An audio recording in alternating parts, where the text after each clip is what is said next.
we have a crisis in the world, tremendous crisis, and also crisis in our consciousness, in us. I see the urgency of change, radical revolution, mutation in the mind. I see it. It is necessary. There is complete quietness of the mind, and that which is silent has vast space. Only then that which is nameless comes into being. This is Urgency of Change, the Krishnamurti podcast.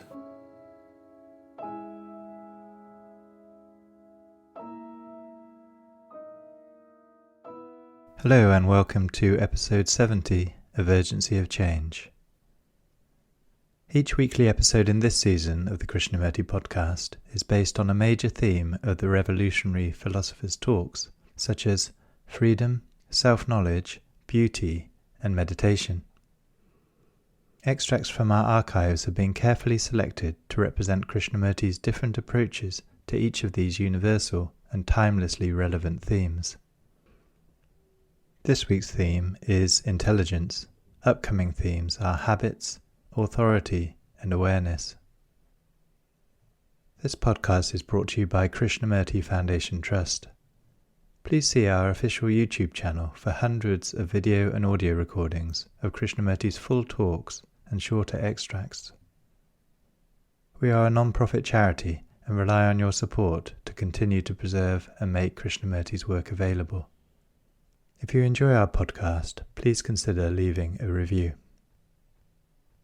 This week's podcast has 5 sections.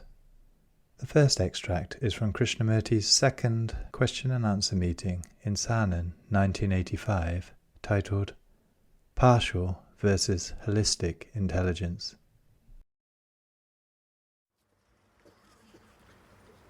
What is intelligence? What do you think is intelligence?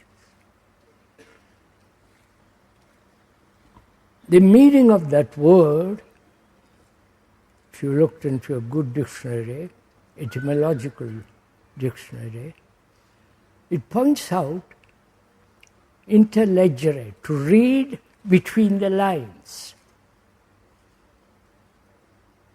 You understand? There is a space between the two lines.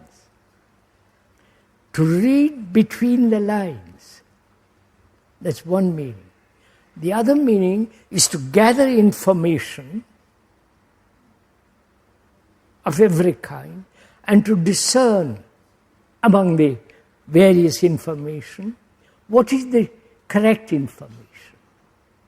That depends on choice, on one's education, on one's way of life, and so on. So, there is the intelligence, there is the intelligence of the body, right? There is the intelligence of the body if you let it alone, not take a lot of wine, alcohol, drugs, and live according to taste, sensation, then the body loses its own intelligence. The body is an extraordinary instrument, right? How all the nerves are connected to the brain, how the liver works. You follow? The heart, from the moment it is born till it dies, the heart keeps on beating. It's an extraordinary machine, right? It's the product of 1,000,000 years. Right? Tremendous. If you go into it, if you have seen some of the pictures, photographs, television in which they show the body, it is amazing what nature has done through 1,000,000 years or 2,000,000 years. And we destroy the native intelligence of the body by doing all kinds of extravagant things. Drinking, sex, has its place, but you know the whole issue of it. Ambitious, greedy, fighting, struggling, tremendous strain on the body, heart failure,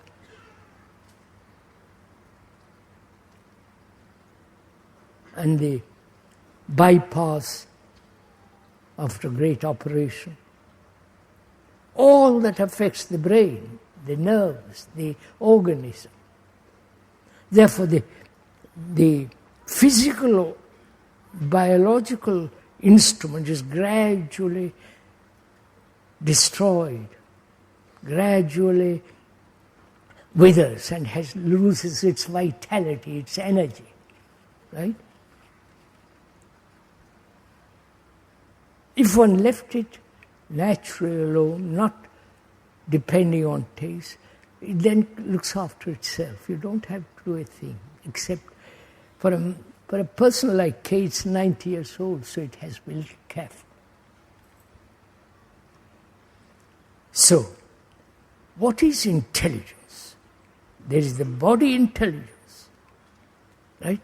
Imagine how the heart, the livers, the nerves, all the strain, the structure, the brain itself can defend itself. If there is any danger, it reacts.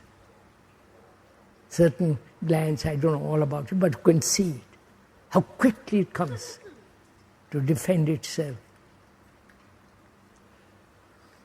So there is the body intelligence. Let's leave that alone now.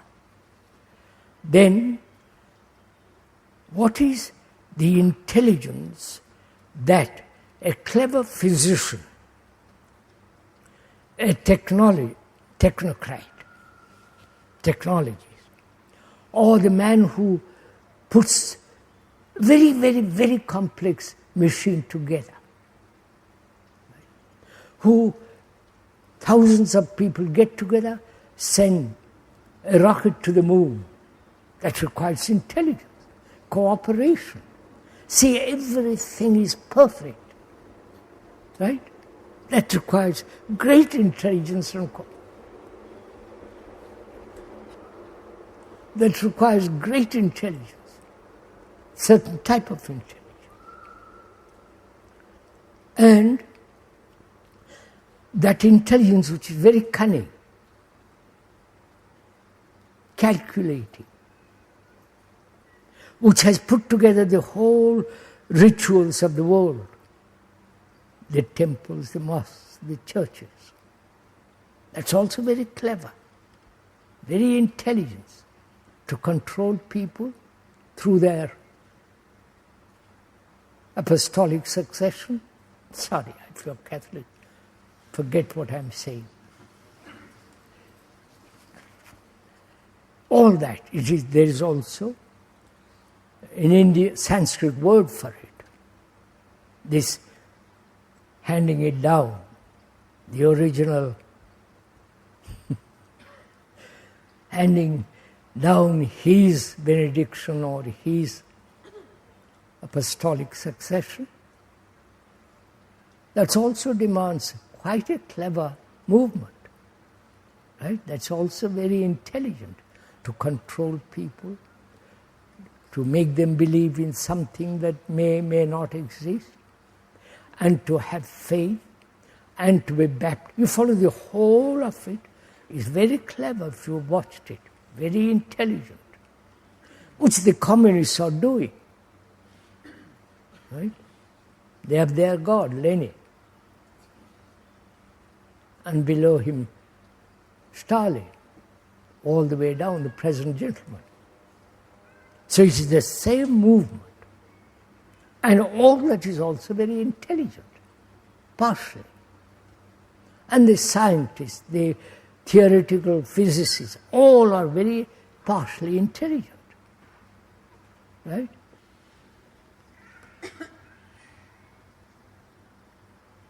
Then, what is a holistic intelligence? You understand? Which is whole, which is not fragmented. I'm very intelligent in that direction, But in other direction, I don't care, I'm dull. I'm very good at the physical scientist, all that. And so there is partial intelligence in various phases of life. And we're asking, is there an intelligence which is complete? You understand? Which is not partial, which is not fragmented. Right? We're going to find out. Are you going to find out, or am I going to find out and tell you?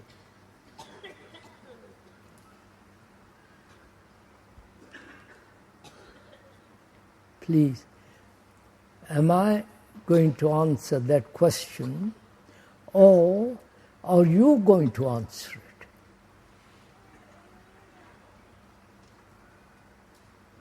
Is there an intelligence which is incorruptible, not based on circumstances, pragmatic, self-centered, and therefore broken up, fragmented, not whole? Is there an intelligence which is impeccable, which has no holes in it, which covers the whole field of man? Inquire into it. To inquire into it, the brain must be completely free of any conclusion, right? Any kind of attachment, right? Any kind of self-centered movement, self-interest. Therefore, a brain that is totally free from fear, sorrow, and when there is the end of sorrow, there is passion behind it. The word very sorrow etymologically has a deeper meaning than merely shedding tears and pain and grief and anxiety.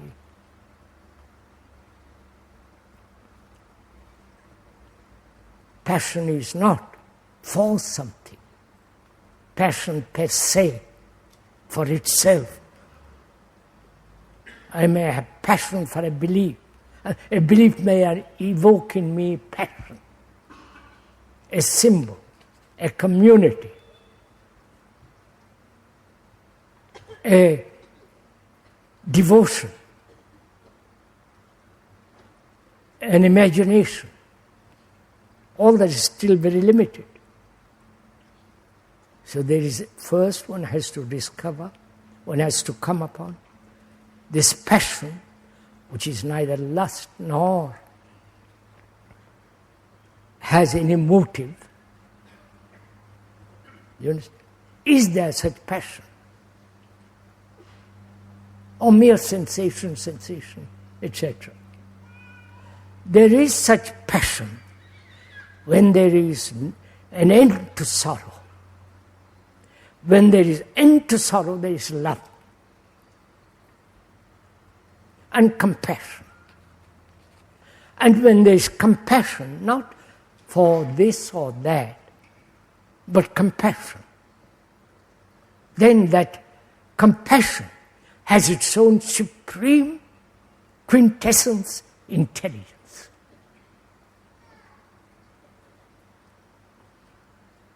That's neither of time, neither does it belong to any theorists, any technologies, to nobody. It is that intelligence is not personal or universal, all the world around it.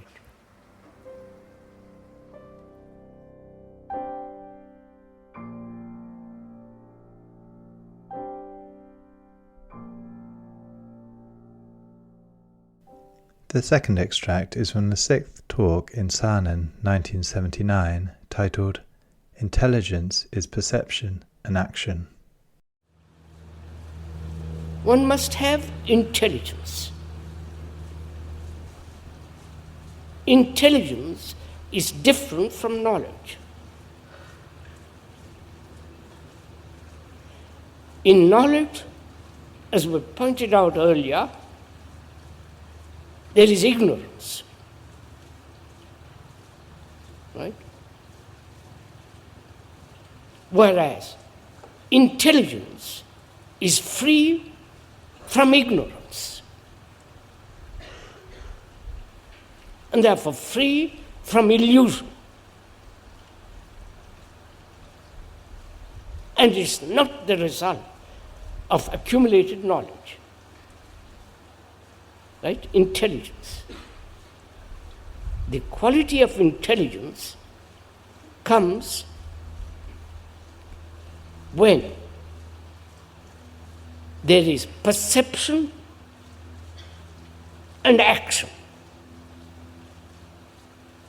That is, perception and no interval between perception and action. You see, act. You see danger, right? Like a precipice. And the very perception is action. You move away instantly.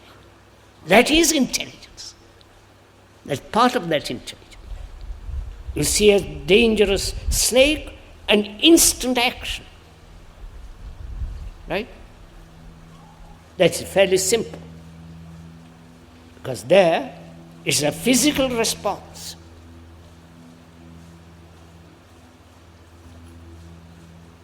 And the physical reaction is self-preservation, which is intelligence. It's the unintelligent that sees the danger and pursues it. You understand? Intelligence is the perception of that which is psychologically dangerous and acting instantly. That is intelligence.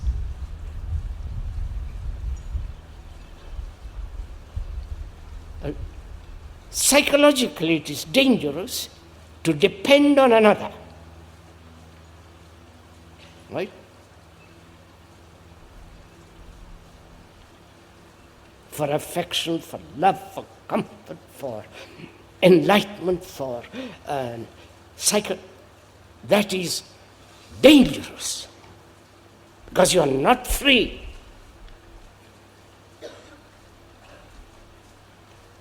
And therefore the very perception of that danger and the acting of it is intelligence. Right?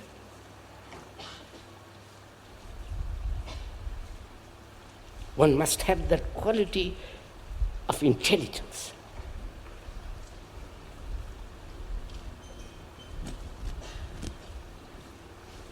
That intelligence is denied when you are conforming to a pattern laid down by the gurus, by doesn't matter who, some idiotic person.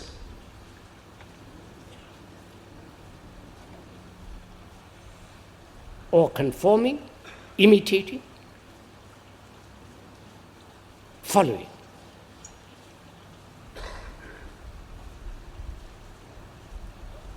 Therefore, there is the ideal and the action, which is different from the ideal, or conforming, or adjusting to the ideal, which is lack of perception, right? Lack of seeing the actual movement of this. And when there is perception, the ideal, the imitation, the conformity, following, totally ends. And that is intelligence. You're following that? I am not defining intelligence. It is so. It's only the neurotic that sees the danger and continues.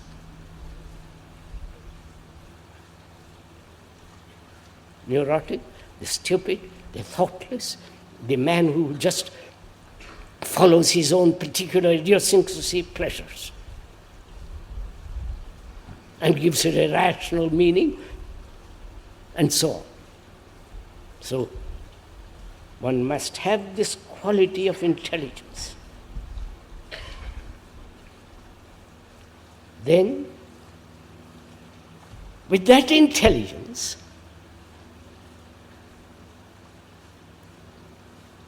is there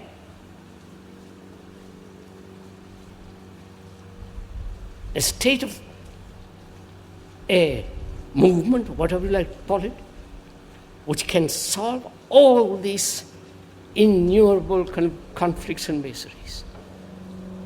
You're following all this? The mind that is totally intelligent.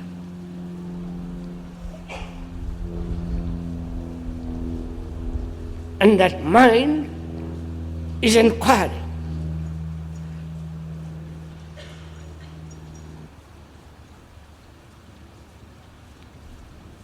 With that intelligence, we are inquiring to find out if there is, there may not be, if there is an act, a state, a quality that resolves every issue of our life.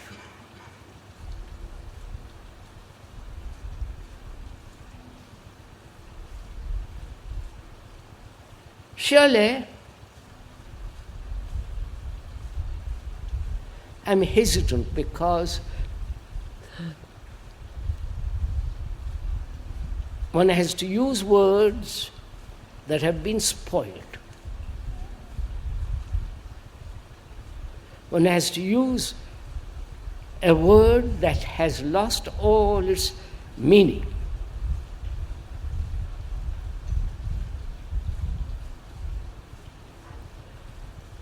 A word like love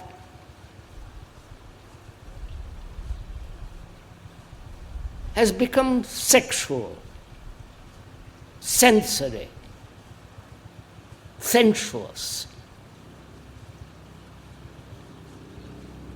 With it goes pleasure, fear, anxiety, dependence, and all the ugliness that takes place in the so-called relationship. So one uses that word very, very hesitantly.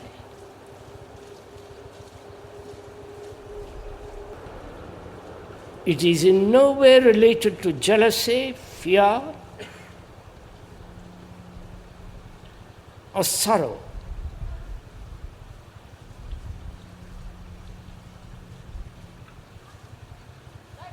It is total responsibility,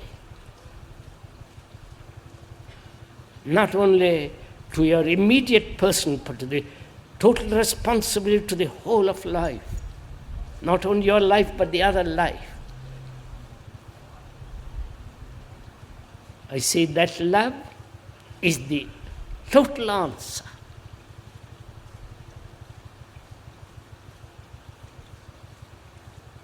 Without that, do what you will. Stand on your head for the rest of your life. Sit in a position, lotus or whatever you do.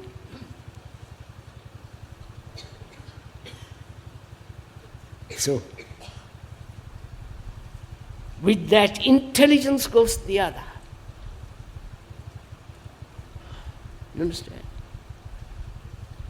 Without intelligence, you cannot have the other.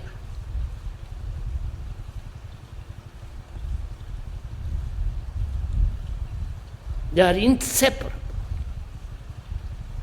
And that's why compassion has this quality of great intelligence. And that is the solution, which will solve all our problems.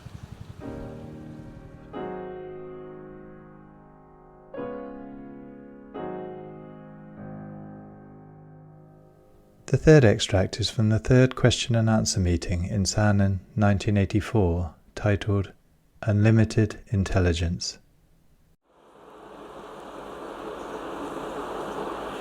Could you tell us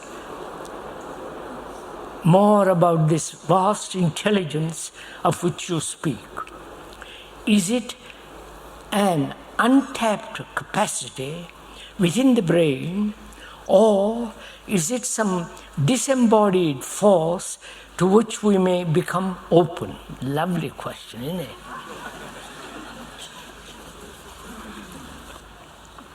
There is ordinary intelligence in there. You wouldn't be sitting here if you hadn't intelligence. Would you? You took a train, you walked, you went car, you went by a bus and so on, which is the exercise of intelligence to come here. Because you wanted to come. Or it is intelligence to write a good letter. It is intelligence to put the computer together. It is intelligence that has put man on the moon. And it's not intelligence who puts a flag up there.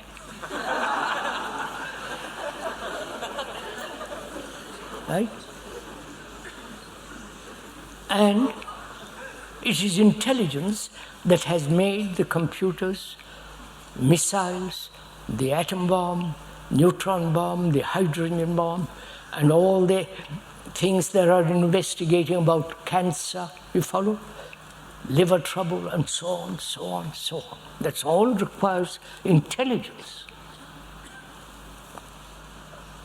And that intelligence is the outcome of thought. Right? Right? But that intelligence is limited.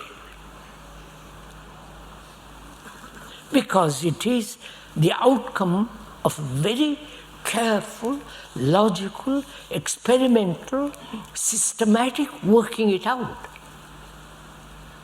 which is thought. Right? So, and thought is limited. Therefore, all measurement, which is technology, is limited. They're adding more and more and more every year. Right? Where there is the more, it is limited. Right? Are we together? Or the better is limited. I am better than yesterday. It's very limited.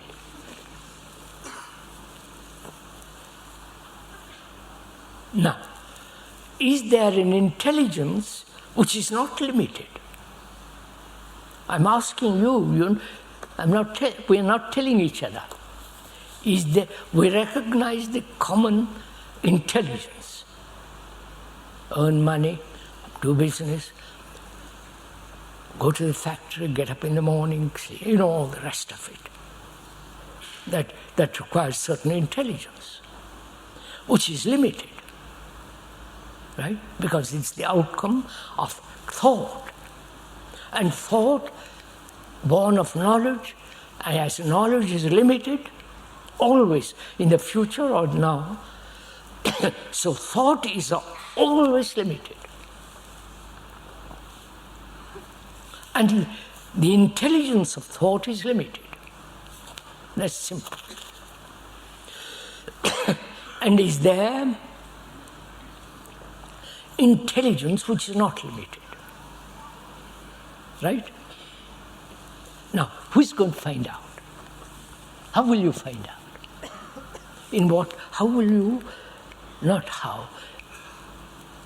How do you inquire? You understand my question? How do you probe into this? Knowing that thought has created intelligence which is limited.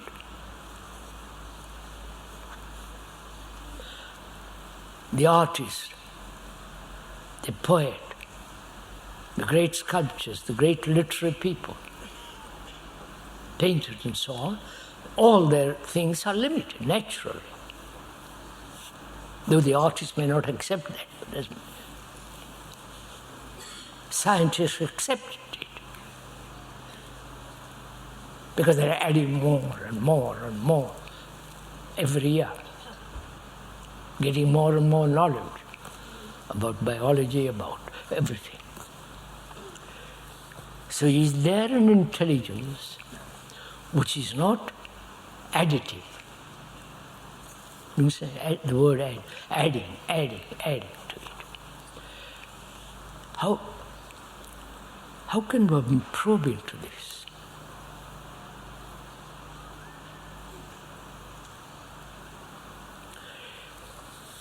To go into it together. I'm not telling you what to do, please. I'm not your guru.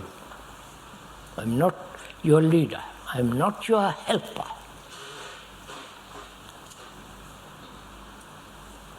That's not cruelty.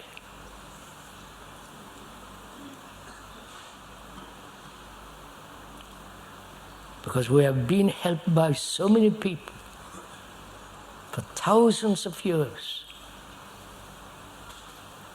And this help has made us weak. This help from seeking from so many directions is making us feeble. We cannot stand on our own feet and observe and be responsible. Right? If you are seeking help, how can you be responsible? Or if you are dependent, how can you be responsible? So, how do we, how is it possible to probe into this?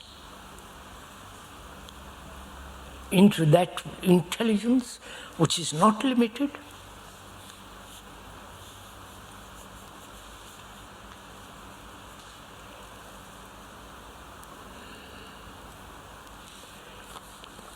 That intelligence, we don't know, right? It's not, speaker has talked about it. He may know it or he may not know it. That's irrelevant.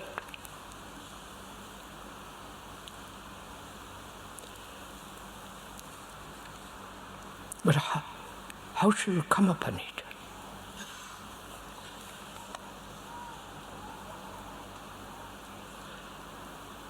To inquire into it, I must inquire into my whole existence, right? That means my existence, daily existence, not some illusory existence on another plane, another dimension and so on, superego, super consciousness, all that ideological nonsense. So, I must probe into my life.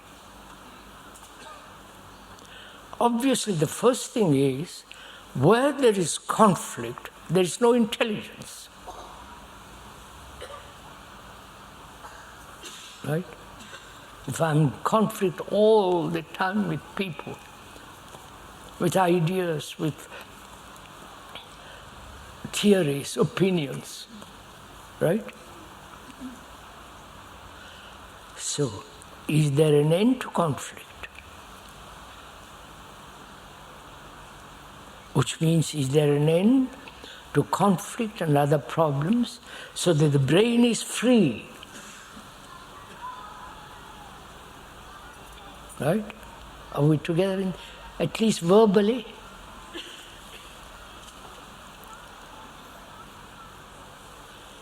You can see the logic of it, the sanity of this. The brain is conditioned, and conditioned to conflict. I'm taking that one issue. That brain is in conflict. where there is conflict, it is impossible to see things clearly. Right? I see things very clearly that thought is limited, and whatever it does is limited, technologically or so-called spiritually is limited. And one sees also conflict being the way of life, struggle, being somebody, achieving something, and so on, so on, so on, is conflict. And conflict distorts perception. Right? If I'm quarreling with my wife or my husband or with neighbor, I cannot see things as they are. I won't go into it more. So, there must be, if I see the truth of it, that very truth frees the brain from conflict. That is intelligence. Right? Seeing the truth of something and let that truth act. Right? I see very clearly, as long as there is conflict in the brain, it is not possible to see things clearly. That very perception ends conflict. Right? Because it's so. It is so, a snake is dangerous. Wild animal is dangerous. It is so, there is no two ways about it. Right. So, where is conflict? Where is the root of conflict? What makes the brain live in endless conflict? Is there a remedy for it? Not drugs, not alcohol, not some kind of fanciful imagination. Is there a perception that frees the brain from conflict, and therefore that brain is now moving or living in quite a different state, right? And what is that state? You're following? We are not analyzing, we're just observing. Is that, very briefly, got so little time. Very briefly, analyzer is the analyzed.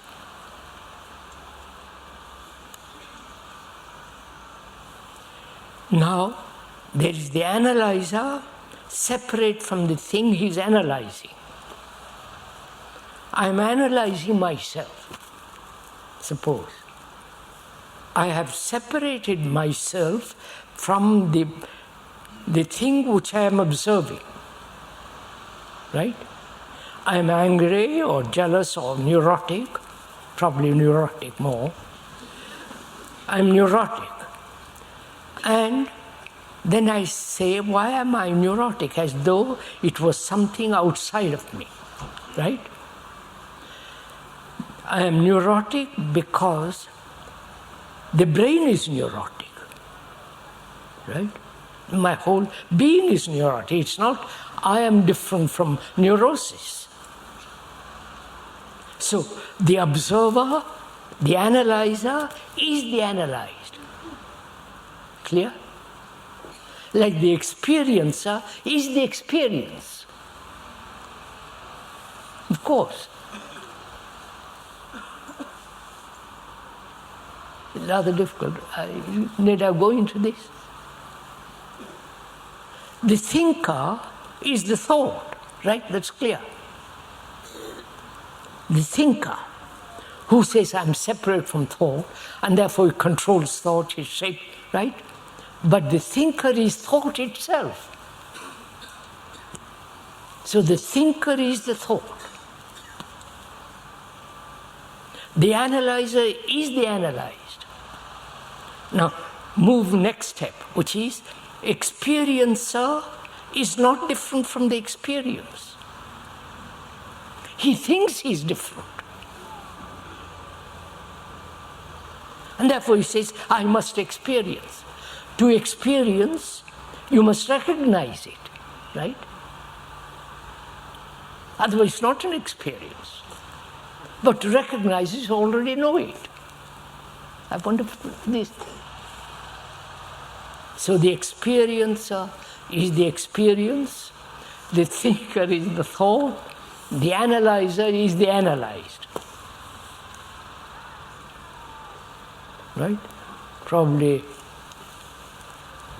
the analysts and the therapists and so on won't agree with this, but it doesn't matter. Probably, I said, they may. So, there is being. If there is no conflict, it means there is only the fact. Right? Right? There is only the ending of conflict. It's a fact. Or not a fact. Then, what takes place in relationship? You understand? That's when there is no conflict inside my brain, inside the brain. It's not my brain, it's the brain of all of us. That we won't go into for the moment. This brain is now without conflict, right? Because I watched it, looked at it. And therefore, in my relationship, there's no conflict.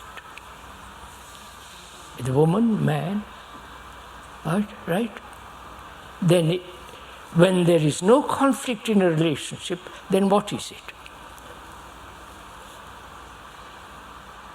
Is it not love?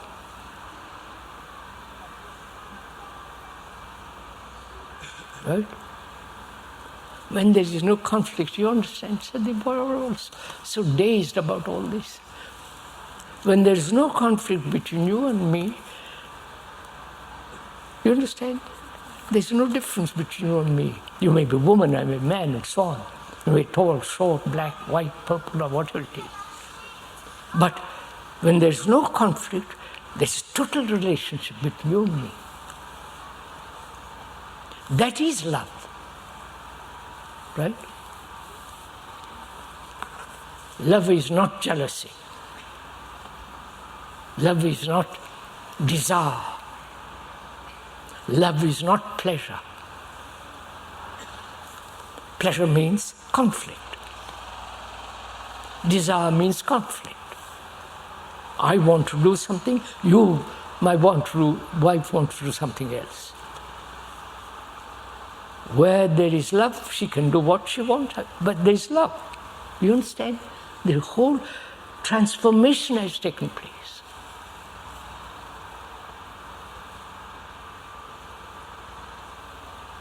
Where there is love, there is compassion. And where there is love and compassion, that is intelligence.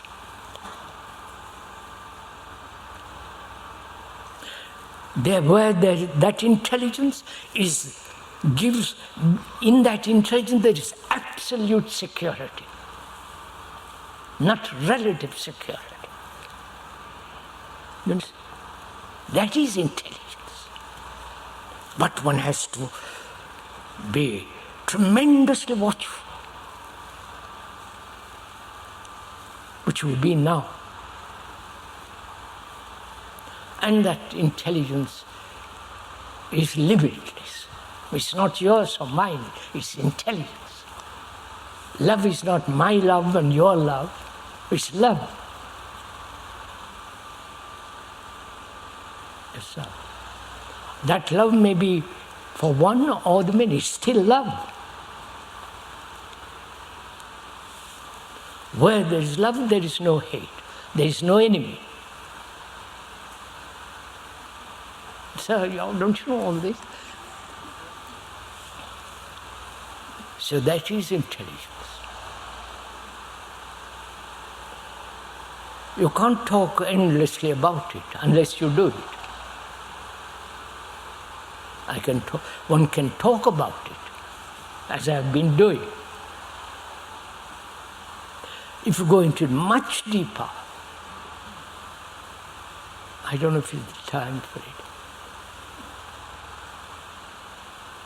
Have you ever looked at a drum?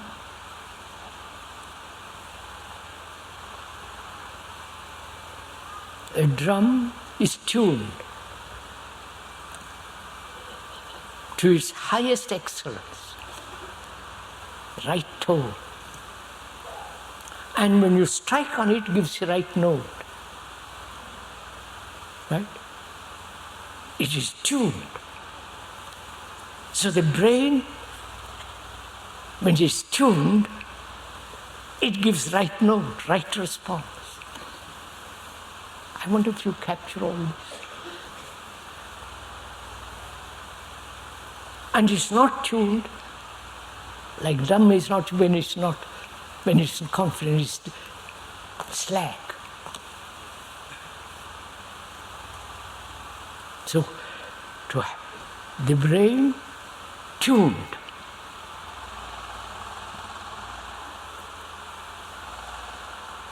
Not you tune the brain, because you are part of the brain. You have to go, I won't go into all that. So is it possible, like the drum which is tuned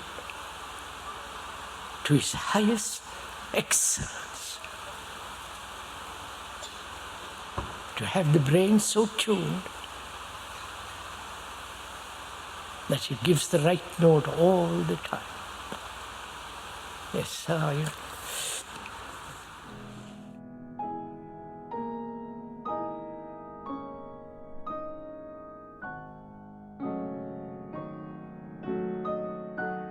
The fourth extract is from the third talk in Saanen, 1980, titled, Where There Is Intelligence, There Is Right Action. So, where there is intelligence, there is correct action. Intelligence is not knowledge, is not accumulated information. Where there is insight into the attachment, that insight is intelligence, and from that intelligence there is correct action.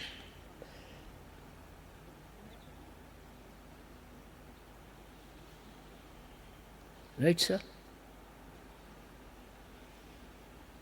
Don't look at me, not worth it. But look at yourself and find out.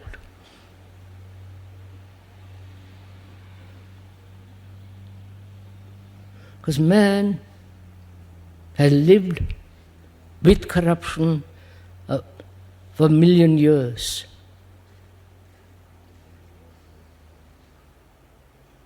And all his actions must be corrupt, must bring chaos, conflict. And his actions are based on ideals, on concepts, on values, which are all the product of thought. There is no divine absolute value. Even though the priests may say that. When they do say it, it is the activity of their own thinking. So, there is an action which is completely whole, completely incorruptible, in daily life, not somewhere in heaven. That is, can a human being live in this world with that intelligence? That intelligence is born out of insight, for an example, into attachment. Insight. Insight means having full comprehension of the whole process of attachment. Immediately. You understand what I'm saying? You all must have an insight into something or other occasionally,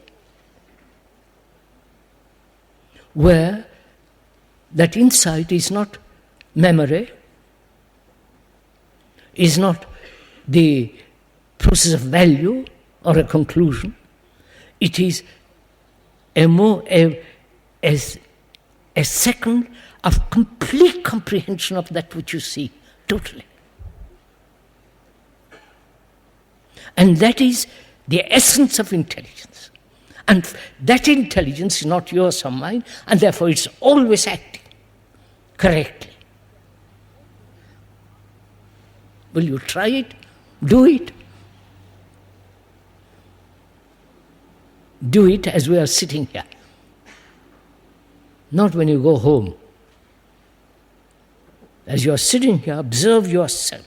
Observe your action with regard to your wife, to your husband, to your neighbor, to your politics, to your religion, whatever it is.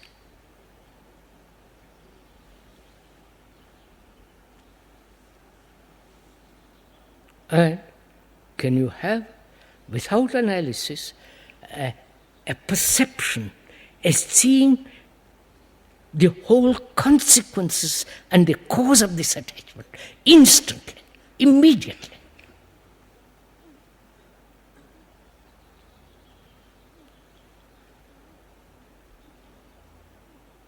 Because that implies the freedom from time.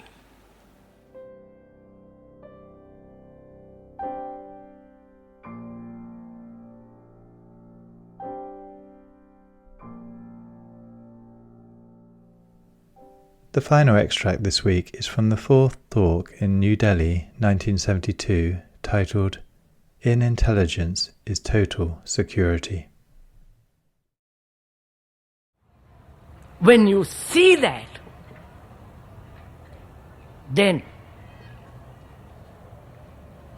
there is security in observation and learning, which is the act of intelligence. In intelligence there is complete, total security. And that intelligence comes when you have observed all those things which are not, which are unintelligent. You got it? Even get it verbally, please. You understand? If you haven't got it deeply, just listen to the words of it. So there is security in total intelligence. That intelligence is not yours or mine. It is intelligence. And in that there is security. Therefore, the brain cells become quiet. You understand? Because it is capable of observing that which is false, and because it has seen that which is false, there is intelligence. In that there is security. So the mind becomes naturally, easily, sweetly, without any effort, becomes extraordinarily quiet.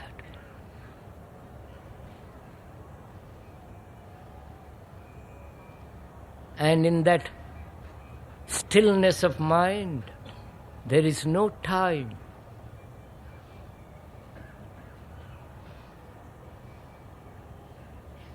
It is not a question of can the mind sustain or maintain or continue in that silence. That is the desire of thought, which wants to pursue that silence as pleasure. Therefore, in that silence, there is no experiencer, no observer, but only that quality of complete and total silence. In that silence, the door is opened.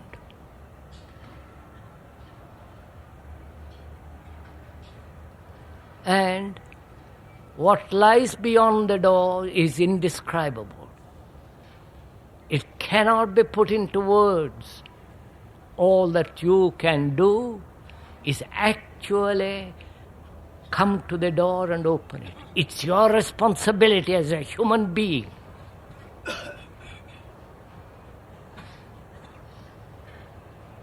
And this whole of this is meditation.